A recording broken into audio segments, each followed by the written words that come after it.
4 जनवरी 2025। बाबा का साकार मुरली। मीठे बच्चे, तुम अशरीरी वन जब बाप को याद करते हो तो तुम्हारे लिए यह दुनिया ही खत्म हो जाती है। देह और दुनिया भूली हुई है। प्रश्न: बाप द्वारा सभी बच्चों को ज्ञान का तीसरा नेत्र क्यों मिला है? उत्तर: अपने को आत्मा समझ बाप जो है जैसा है उसे रूप में याद करने के लिए तीसरा नेत्र मिला है। तो यह तीसरा नेत्र काम तब करता है जब पूरा योग युक्त रहे, यथार्थ एक बाप से सच्ची प्रीत हो, किसी के नाम रूप में लटके हुए न हो। माया प्रीत रखने में ही विघ्न डालती है, इसी में बच्चे धोखा खाते हैं। गीत है: मरना तेरी गली में, मरना तेरी गली में। ओम शांति शिवाय।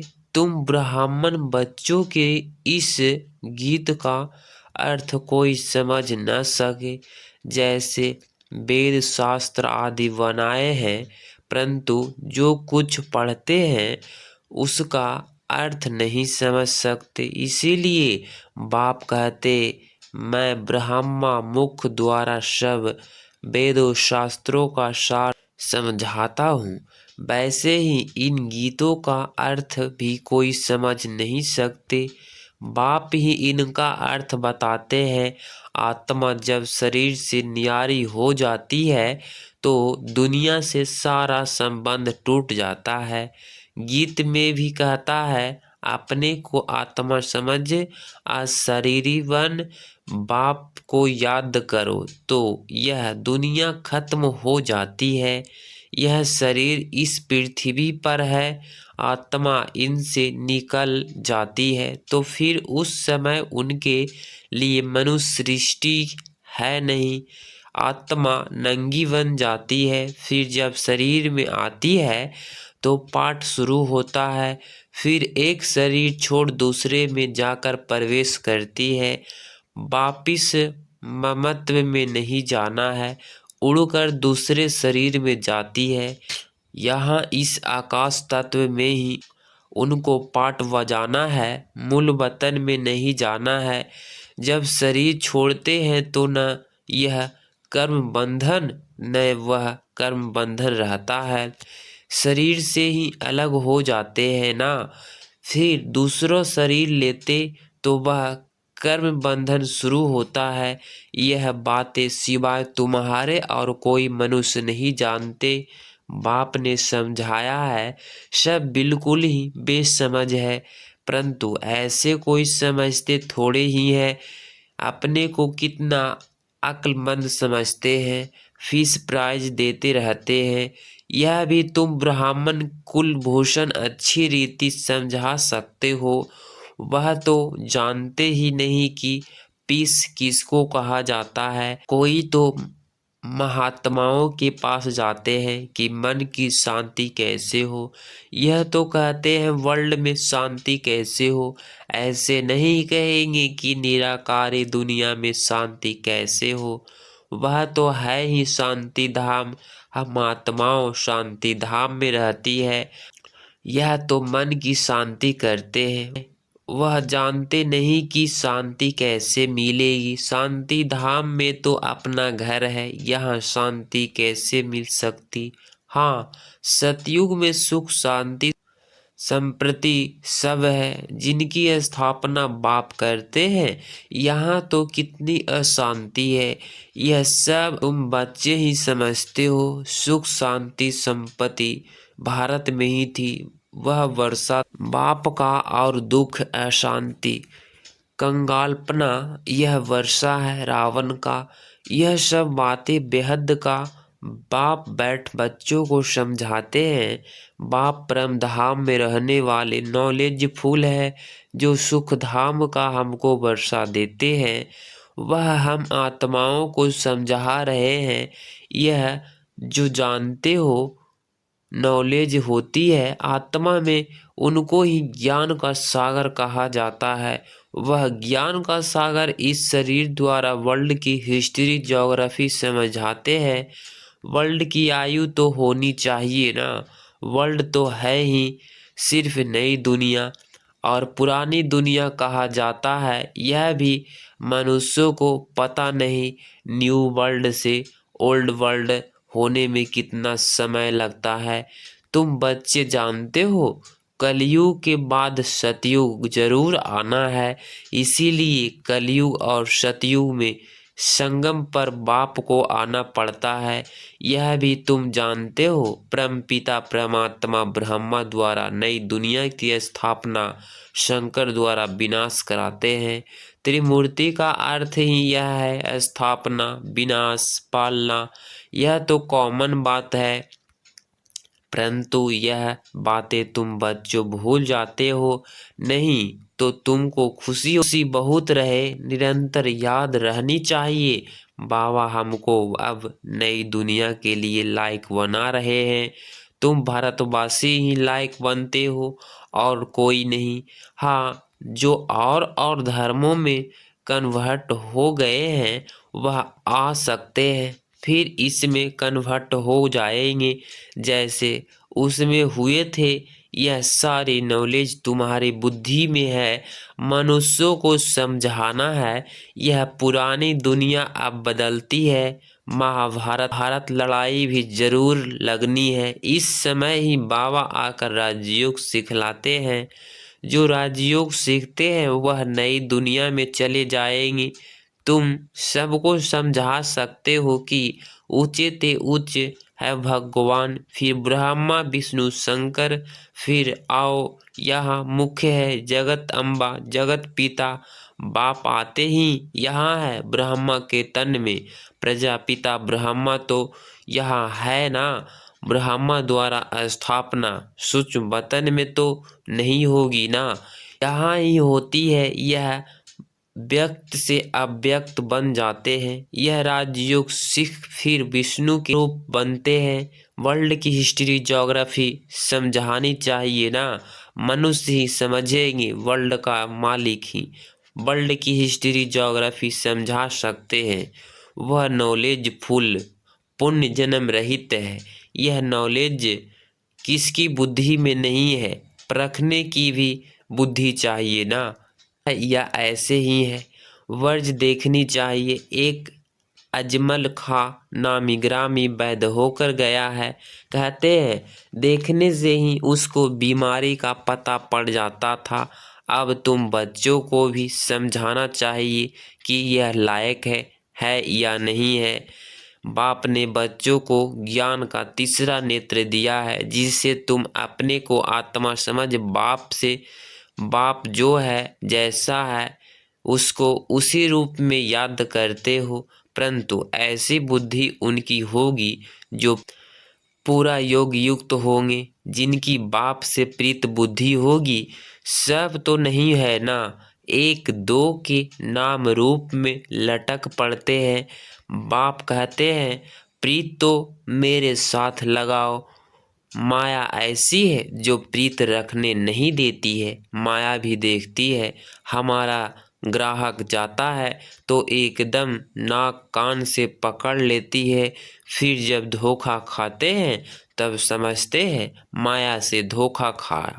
माया जीत जगत जीत बन नहीं सकेंगे, उच्च पद पा नहीं सकेंगे, इसमें ही मेहनत है। श्रीमत कहती है मामेकम याद करो तो तुम्हारी जो पतित बुद्धि है वह पावन बन जाएगी। परंतु कईयों को बड़ा मुश्किल लगता है, इसमें सब्जेक्ट एक ही है, अल्फ और वे, बस दो अक्षर ही याद नहीं कर सकते हैं। बाबा कहे अल्फ को याद करो, फिर अपनी देह को, दूसरे की देह को याद करते रहते हैं। बाबा कहते हैं देह को देखते हुए तुम मुझे याद करो। आत्मा को अब तीसरा नेत्र मिला है, मुझे देखने समझने का, उससे काम लो। तुम बच्चे अभी त्रिनेत्री त्रिकालदर्शी बनते हो, परंतु त्रिकालदर्शी भी नंबरवार है। नॉलेज धारण करना कोई मुश्किल नहीं है, बहुत ही अच्छा समझाते हैं, परंतु योग बल कम है, देही अभिमानी पना बहुत कम है। थोड़ी बात में क्रोध गुस्सा आ जाता है, गिरते रहते हैं, उठते हैं, गिरते हैं, आज उठे कल फिर से गिर पड़ते हैं। देह अभिमान मुख है, फिर और विकार लोभ मोह आदि में फंस पड़ते हैं। देह में भी मोह रहता है ना, माताओं में मोह जास्ती होती है। अब बाप उससे छुड़ाते हैं, तुमको बेहद का बाप मिला है, फिर मोह क्यों रखते हो। उस समय शक्ल बातचीत ही बंदर मिसल हो जाती है। बाप कहते हैं, नष्टो मोहा बन जाओ, निरंतर मुझे याद करो, पापों का बोझा सिर पर बहुत है, वह कैसे उतरे। परंतु माया ऐसी है, याद करने नहीं देगी, भल कितना भी माथा मारो, घड़ी घड़ी बुद्धि को उड़ा देती है। कितनी कोशिश करते हैं हम मोस्ट रिवरेट बाबा के ही महिमा करते रहें। बाबा बस आपके पास आए कि आए, परंतु फिर भूल जाते हैं, बुद्धि और तरफ चली जाती है। यह नंबर 1 में जाने वाला ही पुरुषार्थी है ना। बच्चों की बुद्धि में यह याद रहना चाहिए कि हम गॉड फादरली स्टूडेंट हैं। गीता में भी है भगवानुवाच, मैं तुमको राजाओं का राजा बनाता हूँ। सिर्फ शिव के बदले श्री कृष्ण का नाम डाल दिया है। वास्तव में शिव बाबा की जयंती सारी दुनिया में मनानी चाहिए। शिव बाबा सबको दुख से रिवरेट कर गाइड बना ले जाते हैं। यह तो सब जानते हैं कि वह रिवरेट्स गाइड है, सबका पतित पावन बाप है, सबको शांति धाम सुख धाम में ले जाने वाला है। जो उनकी जयंती क्यों नहीं मनाते हैं, भारतवासी ही नहीं मनाते हैं, इसीलिए ही भारत की यह बुरी गति हुई है। मौत भी बुरी गति से होता है। वह तो बॉम्बर्स ऐसे बनाते हैं जैसे गैस निकला और खलास, जैसे क्लोरोफॉर्म लग जाता है। यह भी उन्हीं को बनाने ही है। बंद होना इम्पॉसिबल है, जो कल पहले हुआ था सो अब रिपीट होगा। इन मुश्किलों और नेचुरल कैलेमिटीज से पुरानी दुनिया का विनाश हुआ था सो अभी भी होगा। विनाश का समय जब होगा तो ड्रामा प्लान अनुसार एक्ट में आ ही जाएंगे। ड्रामा विनाश जरूर कराएगा।